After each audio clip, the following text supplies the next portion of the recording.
The designer that I have been researching is Zuzana Licko, who is a typographer from the United States.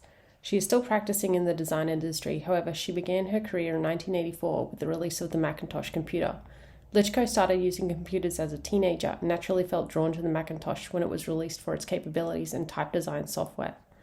She embraced the new technology of the era during a time where the older generation of designers around the world shunned computers as a means of designing, and faced criticism, even from Massimo Vignelli at one stage. Her work wasn't typical of the period, given that she was essentially a pioneer in the digital typography field.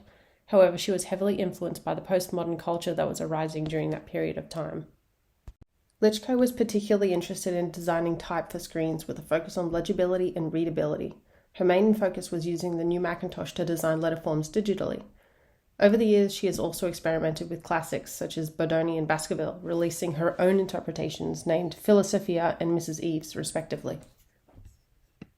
I found a couple of photographs of Licko from the 1980s that could be interesting for the brochure.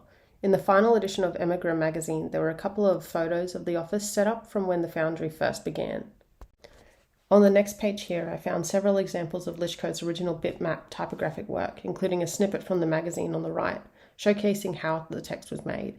The next few images showcase how Licko's type was used for the front cover of Emigra magazine, showing off how versatile the composition with it can be. And on the third page, there are a number of images showcasing her type as seen in typographic catalogues, as well as the chosen colour schemes that give more of an idea for colour direction with the brochure. In order to figure out what 3 key themes I could explore through mind maps, I had to mind map the mind maps. Eventually, I identified 3 key themes, the first being typography, obviously as that was Licko's main focus for the majority of her career thus far. I wanted to look at what characteristics of her typography were, particularly why they were created and what style they were, etc. The second theme that I identified is how experimental she was. Despite being a new technology and method, Licko really embraced the Macintosh computer, even though it wasn't initially taken very seriously in the industry. Her typefaces were carefully explored and she took many considerations into account, including screen and printed legibility. The third theme is Macintosh, given that Licko was one of the first designers to use this computer. It felt fitting to explore that theme.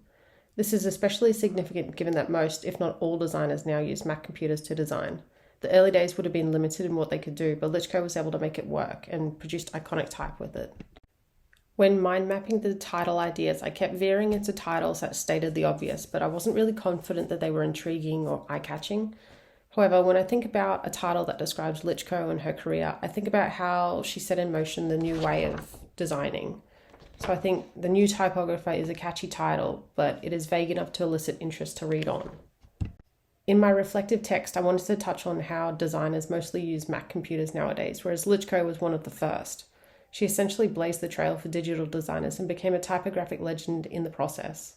The fact that her typefaces are still available and still in use today puts her in a league with the most notable typographic legends in the industry.